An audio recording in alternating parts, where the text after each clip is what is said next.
He loved the city. He loved the people, the diversity, the action. He was a true above 96th Street type of guy.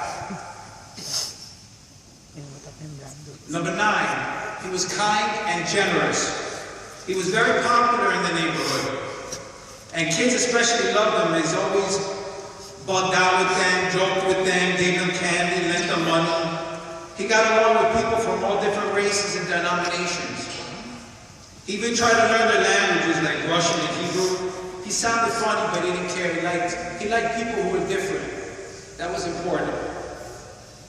Number 8, he was old school. He was a true old school kind of guy. He hated almost all new shows and movies, except maybe The Sopranos. He kind of liked that shiesty show. He didn't know who my TV's favorite guys were, like Wolverine or Obi-Wan Kenobi or Captain Kirk. Instead, his heroes were John Wayne, Tarzan, and the Lone Ranger. As for technology, I'll never forget him justifying that he didn't want to learn how to use the remote control because he thought it was too lazy. It was better exercise to get up and go and change the TV that way. Anytime I see a transistor radio, I think of him, because that's how we used to listen to the baseball games that weren't on TV. Number 7, football. My father never touched or played football in his life, except he thought he was an expert. He thought every page should be a pass.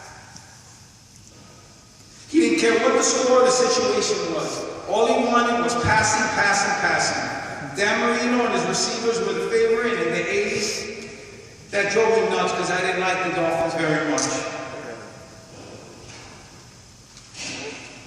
Number 6, my father was an entrepreneur and a salesman. My brother Sam said he was the best natural salesman he ever met. He could sell ice to an Eskimo in the winter, if he had to. He had numerous grocery stores. Some went well, some didn't. Regardless, he always found a way to earn and get me through 13 years of Catholic school plus college. Number 5 and number 4, softball and baseball. First time I ever remember anything about softball was when he and my uncles used to play on Sundays. My dad always found a way to make the games interesting on the side. But he loved playing pickup on Sundays with his uncle, his brothers. My uncles Ephraim, Raul, and Louis were my favorite players. Those were the good old days. My favorite baseball memory was in 1986, when the Mets actually won the World Series. We hugged. That was a rare event. Number 3, mistakes. He made his. I made mine. Sometimes, fathers and sons' scars don't heal, but life goes on. You have to realize he had his reasons. I wasn't walking in his shoes.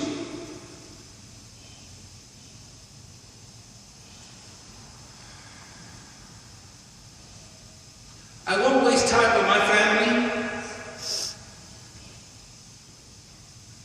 Astrid, Alexandra, Katie, I'll always be there for you, and I will learn from the mistakes we both made. Sometimes it's empty, I hate that feeling, I'm not going to have that again. Number 2, I couldn't get up here and talk about my father if I didn't say he was a hustler. He loved action. Wagering, blackjack, shiesties, hustles was his thing.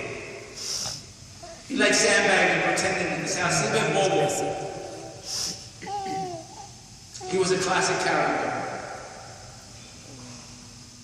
To him, staying a night at the State Hotel was just an inconvenience. But despite his hustles, he was good. As I mentioned, generous, friendly, not a mean bone in his body, kind. And the number 1 thing I wanted to remember about Samuel Rondo, he was a warrior. Ironically, I respected him I respected him more in the last 7 years, as with the help of my mother, who unselfishly did everything for him and kept him alive. His attitude was incredible. He fought cancer, a heart attack, and numerous system breakdowns. And until recently, had an incredibly good quality of life. He often joked he was a cat and had 9 lives. 2 days before he died, he looked me in the face and said, "I will bounce back." He was a warrior. I was finally proud of him, proud to be my son. It's never over.